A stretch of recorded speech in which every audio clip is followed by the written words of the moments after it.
नमस्कार, मैं उमेश। व्योम टीवी के लाइव और नॉन लाइव सेगमेंट पेज में मैं आपका स्वागत करता हूं। धनबाद बार एसोसिएशन का 8 तारीख को चुनाव होना है और आज हमारे साथ हैं 2016 के जनरल सेक्रेटरी विदेश दा। अपने समय में इन्होंने बार एसोसिएशन के अंतर्गत जिन सारी चीज़ों को पॉजिटिव स्केल पर लाकर रखा, आज उन्हीं सारी चीज़ों को लेकर हम लोग इनके साथ रूबरू होंगे। पहले तो दादा आपका स्वागत है। बहुत बहुत स्वागत है आपका भी। कैसे हैं दादा? बहुत धन्यवाद। अभी 8 तारीख को जो चुनाव होना है, इसको लेकर हम लोग थोड़ा सा जानना चाहेंगे। जनरल सेक्रेटरी का क्या अधिकार क्षेत्र होता है? देखिए, जनरल सेक्रेटरी किसी भी बार एसोसिएशन का एग्जीक्यूटिव बॉडी का वो हेड होता है। सारे चीज़ों का इम्प्लीमेंटेशन उनके ही द्वारा होता है और उनको समय समय पर एग्जीक्यूटिव बॉडी का मीटिंग बुलाना होता है, जीबी बुलाना होता है और जो भी उनको करना होता है जीबी बुलाकर सारे अधिवक्ताओं को बताना चाहिए कि मेरा ये प्लान है, इस प्लान के तहत हम आगे बढ़ना चाहते हैं। और जो भी आप बड़ा काम, छोटा काम को आप एग्जीक्यूटिव बॉडी से पारित करके आप कर सकते हैं। कोई भी काम आप अकेले करने का आपका कोई हक नहीं बनता है। या आपके मन में हुआ, रात को आप सोचे कुछ, सुबह उठ के वो करना शुरू कर दिए, ये नहीं होनी चाहिए। जो भी काम आपको करना है पूरे पारदर्शिता और सबको लेके, एग्जीक्यूटिव बॉडी हो या जीबी बॉडी हो। जीबी माने आम अधिवक्ताओं की बैठक, सारे अधिवक्ताओं के बैठक। चूँकि हम सबके प्रतिनिधि होते हैं, इसलिए महासचिव का यही सबसे बड़ा दायित्व होता है कि आप समय समय पर जीबी बुलाइए और उसके अनुसार आप काम करिए। विदेश से जब हम लोग बात करेंगे तो 2016 का वह भवन अछूता नहीं रह जाएगा, जिसको लेकर आप खास चर्चा का विषय रहता है कोर्ट परिसर में। उस भवन के बारे में थोड़ा सा आपसे जानना चाहेंगे जो आपके कार्यकाल में बना था। मेरे कार्यकाल में भवन नहीं बना था, शेड बना है। जो पोडियम में एक बड़ा सा शेड आप देखिएगा, वो शेड हमने बनाया था मेरे चाचा जी के सांसद निधि से। उस समय मेरे चाचा जी संजीव कुमार राज्यसभा में एमपी थे, उसका फ़ायदा हमने बार को दिया। और ये भी है कि फ्रैंकिंग मशीन भी चाचा जी के माध्यम से किया।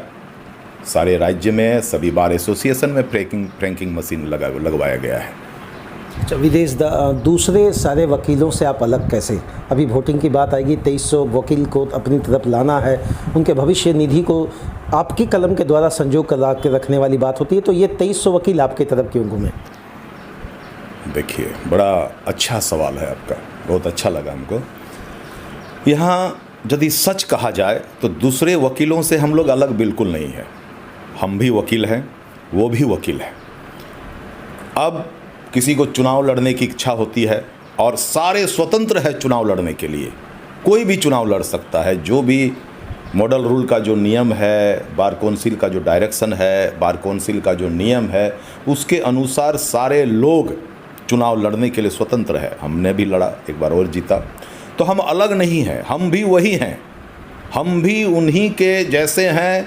उन्होंने जो पढ़ा लिखा, उन्होंने वो जो काम करते हैं, वो सारे चीज़ हम भी करते हैं। कोई अलग नहीं है। मेरे अंदर या मेरे सर पर कोई सींग नहीं निकला हुआ है कि हम महासचिव बनना चाहते हैं। ये तो उनका प्यार है, ये उनका समर्थन है, उनका प्यार है, उनका लगाव है, जिससे लगना चाहिए आपको कि मुझे चुनाव लड़ना चाहिए। चूँकि मुझे समर्थन है, लोग मुझे प्यार करते हैं, लोग मुझे चाहते हैं, मेरी बातों को अप्रिसिएशन देते हैं, तो तब वो अलग बात नहीं है, बल्कि ये एक उन्हीं लोगों द्वारा दिया गया उत्साह है जो हम चुनाव लड़ने के लिए सोचते हैं। दादा, आप पर एक आरोप विपक्षी की तरफ से है, मैं नहीं कहूँगा, मैं इसका पूरी तरह से खंडन करता हूँ, चूँकि हमारा चैनल किसी चीज़ की पुष्टि नहीं करता है। आपकी उपस्थिति बार एसोसिएशन में नगण्य है, क्या इसको हम सही माने? ये सरासर गलत है। मैंने कहा ना कि उपस्थिति की बात है, ये कहाँ से आई बात? ये जो लोग बोल रहे हैं, एक सोची समझी, बहुत ही बढ़िया श्रूड दिमाग वाले लोग, जिनके लिए बोलने के लिए और कुछ है ही नहीं। जो बात बोला, हो सकता है कौन बोला हमको आप नाम नहीं बताए, लेकिन जो बोला नहीं बोला वो एक सोची समझी नीति के तहत ये बोला जा रहा है। उपस्थिति की जहाँ तक बात है, जब चाचा जी एमपी थे, मेरे पास थोड़ा सा समय का अभाव जरूर था, लेकिन बार का कौन सा ऐसा काम रुका या बार में कौन सा ऐसा ब्लैक धब्बा लग गया मेरे वजह से, कोई नहीं बोल सकता है। मेरा दावा है कि मेरा कार्यकाल भ्रष्टाचार विहीन था। कोई एक पैसा का इधर से उधर नहीं हुआ। और आप एक एक अधिवक्ता से पूछ सकते हैं अलग से कॉन्फिडेंस में लेके, मैं हूं ऐसा एक व्यक्ति हूं जो उस काजल के कोठरी से बेदाग निकला हूं। आप पूछ सकते हैं। मेरे काजल का कोठरी की बात आ रही है तो ये तो इंटेलेक्चुअल इलेक्शन हम इसको बोल सकते हैं, वहाँ पर ये काजल की कोठरी जैसे शब्द को कैसे कह रहे हैं? काजल की कोठरी हम इसलिए बोलते हैं कि आप जहाँ भी रहिए, जहाँ भी रहिए, आप किसी भी क्षेत्र में रहिए, जहाँ भी काम करिए, आप वहाँ भी माने भ्रष्ट हो सकते हैं। मानिए इस बात, बिल्कुल मानते हैं, मानिए, इसको मानना पड़ेगा कि भ्रष्टाचार कहाँ नहीं है, एक एक जगह में फैल चुका है। तो यदि आप गलत काम करने की मानसिकता रखते हैं तो आप कहीं भी भ्रष्ट हो सकते हैं, आपका रास्ता कहीं भी भटक सकता है। इसलिए मैं ये शब्द का इस्तेमाल किया कि वो एक मंदिर है हमारे लिए। हमारा बार हर व्यक्ति के लिए, हर अधिवक्ता के लिए मंदिर है। हम लोग उसको मंदिर मानते हैं। लेकिन मंदिर और काजल की कोठरी की जो हम बात कहे, ये तो आपके दादा दिल का उपज पिछले है। 2.5 से 3 मिनट से हम आपसे बात कर रहे हैं, लेकिन आप किसी का विरोध नहीं कर रहे हैं। ये मेरा एक निजी पत्रकारिता जगत में मैं एक ऐसा इंटरव्यू अभी कंडक्ट कर रहा हूँ आपके साथ, जहाँ आप किसी का विरोध नहीं कर रहे हैं और ख़ुद को, अपने आप को एक बेहतर पॉलिटिकल स्टंट के साथ तो हम नहीं करेंगे, लेकिन इंटेलेक्चुअल स्टंट के साथ आप रखने की बात कर रहे हैं। ऐसे में क्या आपको लगता है आज भी हम पॉलीथीन से सारे वकीलों को निकाल पाएंगे? निश्चित रूप से निकाल सकेंगे। मेरा किसी से विरोध नहीं है, मेरा व्यक्तिगत किसी से विरोध नहीं है। हम सिद्धांतों का विरोध करते हैं, आपके काम करने का तरीका का विरोध करते हैं। वैसे हमसे कोई किसी से, मेरा सबसे इतना अच्छा रिश्ता है। लेकिन कुछ लोग हैं जो जिद पर अड़े हुए हैं कि वोट के लिए नीचे गिरते जा रहे हैं। ये नहीं होना चाहिए। दादा अभी लॉबी क्रिएट करने में लगे हैं क्या? घर घर जाना, लोगों को समझाना, वकीलों को अपनी तरफ आकर्षित करना, ये अभी मुझे लग रहा है चल। बड़ा अच्छा सवाल है आपका। हम लोग 2200-2300 वोटर हैं। मेरा 23 साल हो गया बार में। विदेश दा को अपना व्यू, अपना योजना बताने के लिए पार्टी आयोजन या घर घर जाने की आवश्यकता नहीं है। हम उनका प्यार हमको इतना मिलता है। हम कोर्ट कैंपस में सीमित है और कोर्ट कैंपस में हम एक एक व्यक्ति से मिलते हैं, सभी लोगों से मिलते हैं। हम युवा अधिवक्ताओं से मिलते हैं, महिला अधिवक्ताओं से मिलते हैं, हमारे सीनियर जो हमारे सम्मानीय हैं उनसे मिलते हैं और सब अपना हम व्यू बताते हैं। हम किसी के खिलाफ नहीं बोलना चाहते हैं, हम माहौल ख़राब करना नहीं चाहते हैं। हमारा उद्देश्य है कि हम रहे ना रहे, हम जनरल सेक्रेटरी कितने आएंगे, अध्यक्ष कितने आएंगे, पदाधिकारी आएंगे जाएंगे, बार वहीं रहेगा। ये पीढ़ी दर पीढ़ी का बात है। आज हम हैं, कल मेरा बेटा बेटी आ सकता है, इतने सारे वकील साहब हैं, उनका बेटा बेटी आ सकते हैं। तो ये पीढ़ी दर पीढ़ी है, एक परंपरा है। ये 100 साल से ऊपर चला आ रहा है धनबाद बार में। तो मेरा कहना है कि यदि हम थोड़ा सा के लिए 2 साल जनरल सेक्रेटरी रहने के लिए हम माहौल ख़राब करेंगे तो हमारे जो आने वाली पीढ़ी है वो क्या कहेंगे? हम चाहते हैं कि हमारे जो आने वाले पीढ़ी है ये कहें कि हमारे लोग कुछ करके गए हैं, हमारे जगह को अच्छा करके गए हैं। दादा सभी जितने भी कैंडिडेट हैं सबसे मैंने एकदम बिल्कुल दो टूक बिना किसी तरह का पक्ष और विपक्ष के एक सवाल किया और आपसे भी हम उस बात को कहेंगे। कोर्ट फी दादा कम होगा और इसको लेकर आपसे इस बार सेशन में अगर आप आते हैं तो कुछ प्रयास होगा क्या? कोर्ट फी बढ़ोतरी का विरोध जारी है। केवल मेरे ही बार नहीं, सारे बार के लोग इसके खिलाफ हैं। बार काउंसिल ऑफ झारखंड भी इनके खिलाफ स्ट्राइक भी करने की कोशिश किया था, लेकिन कुछ हमारे अधिवक्ताओं में ऐसी है, मैंने केवल हम अपने बार का नहीं बोल रहे हैं, बहुत सारे लोग ऐसे भी हैं जो किसी भी तरह गवर्नमेंट के या और दूसरे बातों में आ जाते हैं। हमें तो यहाँ सिर्फ अपना अधिवक्ता नहीं, अधिवक्ता भी पब्लिक से जुड़ा हुआ है। कोर्ट फी की जो बात है ना, सीधा पब्लिक को मारा जाता है और अधिवक्ताओं को झेलना पड़ता है, क्योंकि वो समझा नहीं पाते हैं हम लोग कि अचानक से इतना पैसा क्यों लग रहा है। उनको लगता है कि कहीं वकील साहब तो नहीं ले लेंगे। तो बहुत बड़ा बात है, इसके लेकर बहुत बड़ा आंदोलन का जरूरत है। क्या विज़न होगा बहुत शॉर्ट टर्म के साथ अगर हम बात करें? इलेक्शन में 2 से 3 दिन का समय बच गया और ऐसा कौन सा विज़न है जो दादा वकीलों के बीच में एक पॉजिटिविटी के साथ रखें?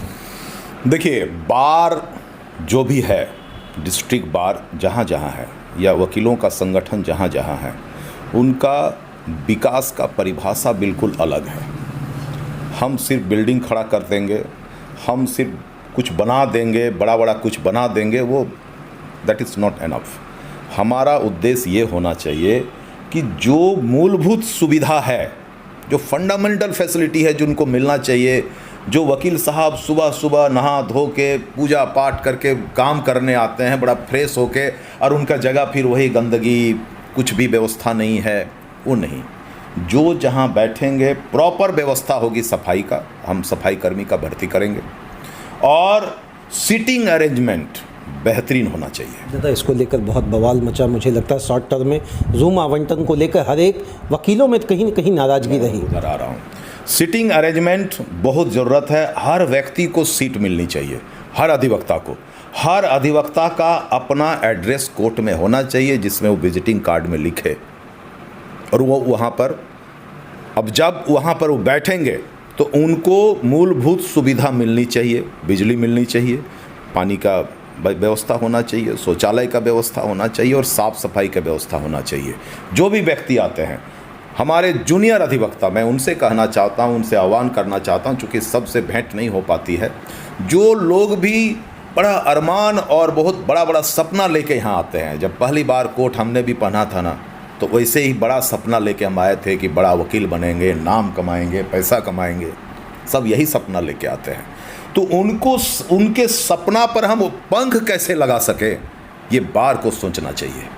पढ़ाई लिखाई की व्यवस्था होनी चाहिए बार में, लाइब्रेरी बहुत बेहतरीन होनी चाहिए, ई लाइब्रेरी का व्यवस्था होना चाहिए, वाईफाई का व्यवस्था होना चाहिए। इन सारी बातों पर बहुत ही गंभीर और चिंतन के बाद एक बहुत ही सुचारू रूप से काम करने की आवश्यकता है, ताकि हमारे जो आने वाले पीढ़ी है उनको अच्छा से अच्छा हम सुविधा दे सके। हमारे महिला अधिवक्ता, उनको शौचालय, एक साफ़ सुथरा शौचालय, अपना कॉमन रूम, सिटिंग व्यवस्था उनको भी चाहिए, सारे लोगों को चाहिए। हमारे सीनियर अधिवक्ता, एक परंपरा है वकालत का, गुरु शिष्य की ये परंपरा है कि जो गुरु हैं, जो सीनियर है, उनको हमको प्रणाम करना चाहिए, उनको इज्जत देनी चाहिए, उनका जो डिग्निटी है उनका ख्याल करना चाहिए, न कि उनसे जुबान लड़ाना चाहिए। दादा, हमारा जनरल सेक्रेटरी कैसा हो बार एसोसिएशन धनबाद का? हमारा जनरल सेक्रेटरी, खास करके धनबाद बार एसोसिएशन का जनरल सेक्रेटरी, जो करीब 5000 वकील हैं, वोटर तो है 2200-2300, तो 5000 विद्वानों का नेता होने के लिए कैसा चाहिए वो आप खुद सोच लीजिए। हमारे जितने भी अधिवक्ता है खुद विद्वान हैं, उनको पता है कि इतने बड़े बार का नेतृत्व करने के लिए कैसा आदमी चाहिए, उनको तय करना चाहिए। मैं उन पर छोड़ देता हूँ इस बात को। दादा, क्या अपील करेंगे अपने आने वाले 8 तारीख के चुनाव में, जो वोट देने के लिए आपके या दूसरे किसी के पक्ष या विपक्ष की बात हो, लेकिन उनसे आप क्या अपील रखें? हम अपील यही करेंगे, विपक्ष हो पक्ष हो, वोट के लिए नीचे मत गिरिए, माहौल मत ख़राब करिए, आराम से वोट मांगिए, अपनी उपलब्धि गिनाइए, और चैम्बर उम्बर का जो भी अनियमितताएँ हुई हैं सारे अधिवक्ता जानते हैं। अब बार बार हम कितना बोलें एक ही बात को, बहुत बोल दिए, अब बोलने का मन नहीं करता है। अपने ही लोगों के खिलाफ आखिर हम कितना बोलें? सारे यहाँ विद्वान है, इस 2 साल के कार्यकाल में महासचिव ने क्या किया, अब मुझे बोलने की आवश्यकता नहीं है। और उनका जो रीमर उड़ाना, हम नहीं हैं, भाग जाएंगे, ये हो जाएंगे, वो यही बात है ना, है?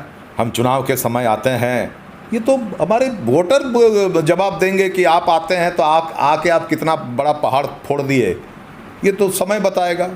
हम क्यों आते हैं, कैसे आते हैं, मेरा क्या विज़न है, आपका क्या विज़न है, ये तो हमारे अधिवक्ता बताएंगे, और उनसे ज़्यादा बेहतर और कौन समझ सकता है।